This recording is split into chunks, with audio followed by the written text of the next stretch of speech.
Hey guys, Yankee here, and today I'm going to be giving my thoughts on Do You Love Your Mom and Her Two-Hit Multi-Target Attacks Volume 10. We're almost at the end. Volume 11 is the final volume.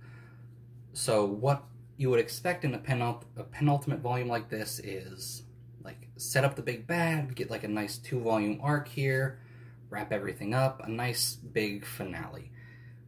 Instead what we get is a short story volume, and I get why they would put out a short story volume right here. They have all these short stories built up. We're almost at the end of the series. Let's put out a short story volume real quick and then end it instead of releasing a bunch of short stories after the ending. But I'm pretty sure in the last short story volume, which I think was volume 6, the video I did on that, I talk about how I just don't really care for these short story volumes.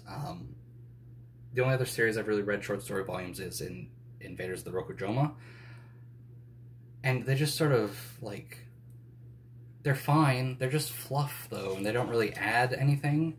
And I think the problem for me is that they're just, like, reading 3 or 4 or 5, or in this volume's case, 6 short stories in a row, just sort of, like, gets old. If they had spread it out more, like, if these short stories had come out with each volume since volume 6, that would be something, like, that would be fine, right? You read a short story, then you get to the main story, and then you get to the next volume. Or you start with the main volume, and then there's a short story at the end.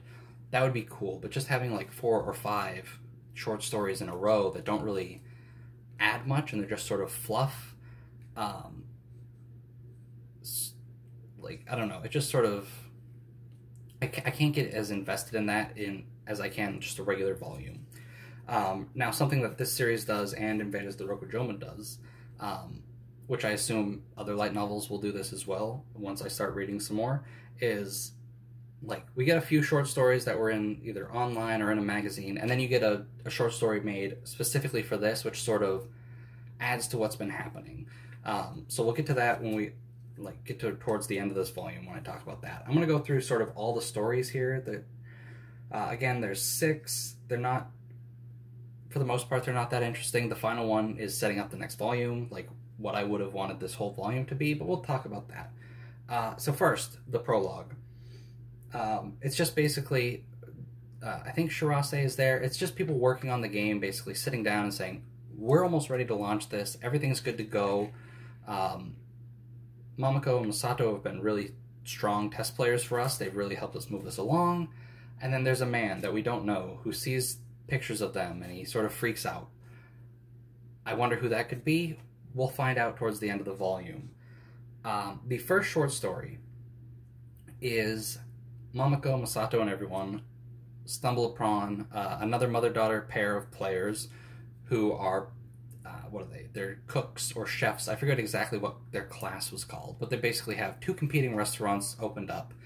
And in the real world, they have a real restaurant where the mother wants to keep it sort of traditional Japanese, where the daughter wants to do something different. Like, she wants to make it like a curry restaurant or something.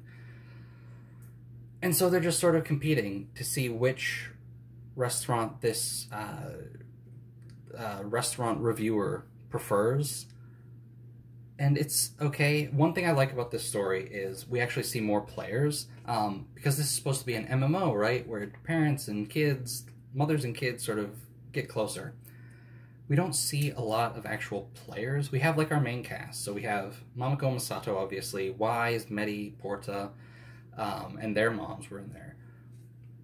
But then outside of that, we've only seen 2 other mother-child pairs. In Volume 6, the short story volume, there was the artist girl who fell in love with one of the characters she designed for the game, and her mom was in the game.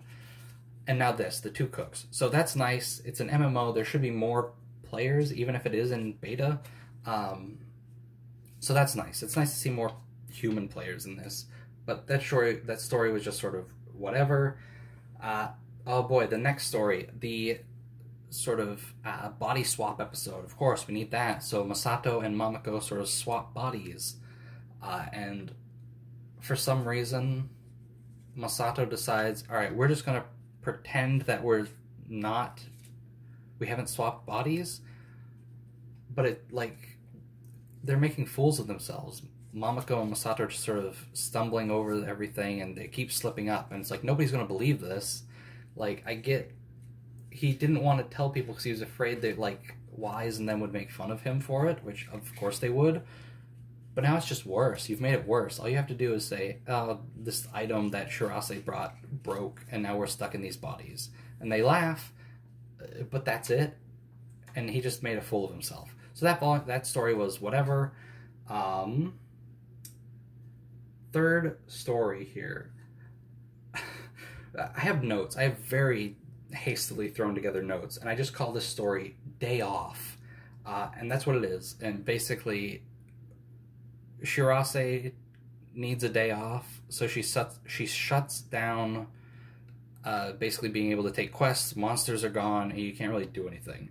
And so it's just the main cast going about doing something. They split up for the day, and sort of over the course of the day, they all come back together and group back up. It was okay, not all that interesting. Yeah, I can't really think of anything interesting that happened. It was alright, whatever. I think the body swap one was my least favorite of the bunch, so the day off one was fine. The next one is about a shoplifter. They go to like a restaurant to buy stuff for supper, and there's a shoplifter.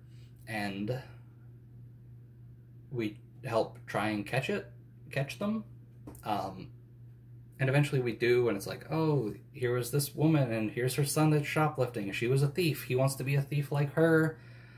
It's fine. This was I think one of the better ones of the bunch, just because it felt like an actual plot to this, like, series, right? I don't know. It was okay. Again, these short stories, I don't find them that enjoyable. The next one, and the final one before we get to the one made for this volume, so this is number 5 out of 6, they're trying to film an ad for the game, to advertise it, to try and get parents and kids to sign up. And so Shirase decides to just film an ad using the main cast, and it sort of goes about how you'd expect. It's basically focused entirely on Mamaco, and the kids are all trying to get the attention of the cameras, and then when they finally see the ad, they've all been cut out, and it's basically just an ad of Mamaco in various states of undress. That's that one. Again, not great stuff. Like, it's fine, it's just, I don't need 6 fine short stories in a row. The final one is also sort of a short story that doesn't really add to anything, but it's setting up what's to come. So in the prologue, there was a man who was surprised to see Masato and Mamaco. It's Masato's dad and Mamaco's husband. And so he comes into the game to just see what's going on. Like, that's his job apparently anyway. He's supposed to come in and check it out, and he specifically wants to see what they're up to. And so his avatar that he comes in with is like a teenager, so like Masato's age. And he's originally going to try and keep his distance, but eventually gets sort of dragged into the group. Mamaco recognizes him right away. Masato's oblivious. And then we just get like a little adventure. Basically what happened is, it's trash collection day. So like, in the game, like once a year, people or like a couple times a year, people come and collect trash. So they just throw a bunch of stuff out at once.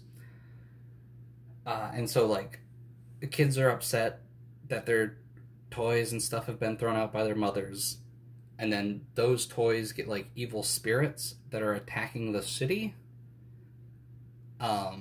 Like the bad emotions, right? Sort of conjure up spirits that sort of start attacking people. And the story itself it's fine.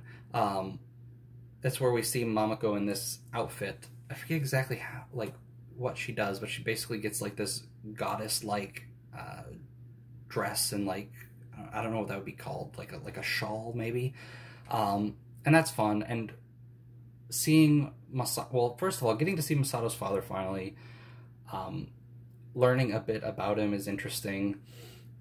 His reaction to everything going on is kind of fun.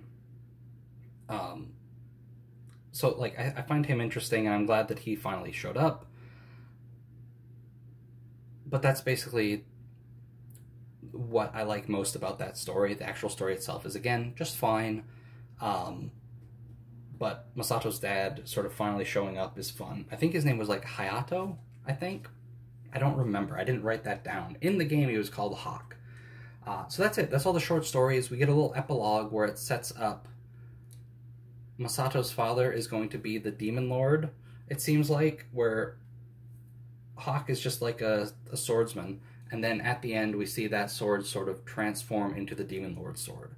So I assume he's going to be the big final boss to just sort of, I guess, look over the game, because that's his job, is to make sure everything's good and ready to go for release. I didn't care for this volume. Again, I don't really care for short story volumes. I'm excited to see how this ends, and I feel like we've hit a good ending, and it's about time to wrap up. But yeah, this short story volume really took the wind out of my sails, and it took me a long time to sort of get through this volume. Again, I just wish the short stories were spread out between volumes instead of being crammed into one single volume. So yeah, I'm hoping the final volume can wrap everything up nicely. It has to, because we've sort of, as we've been progressing through, Mamaco and Masato have gotten closer. So the entire goal of this series has basically been accomplished already. So now we just got to finish the game. But yeah, that's volume 10 of Do You Love Your Mom and Her 2-Hit Multi-Target Attacks. Thanks for watching, and I'll see you next time with the final volume.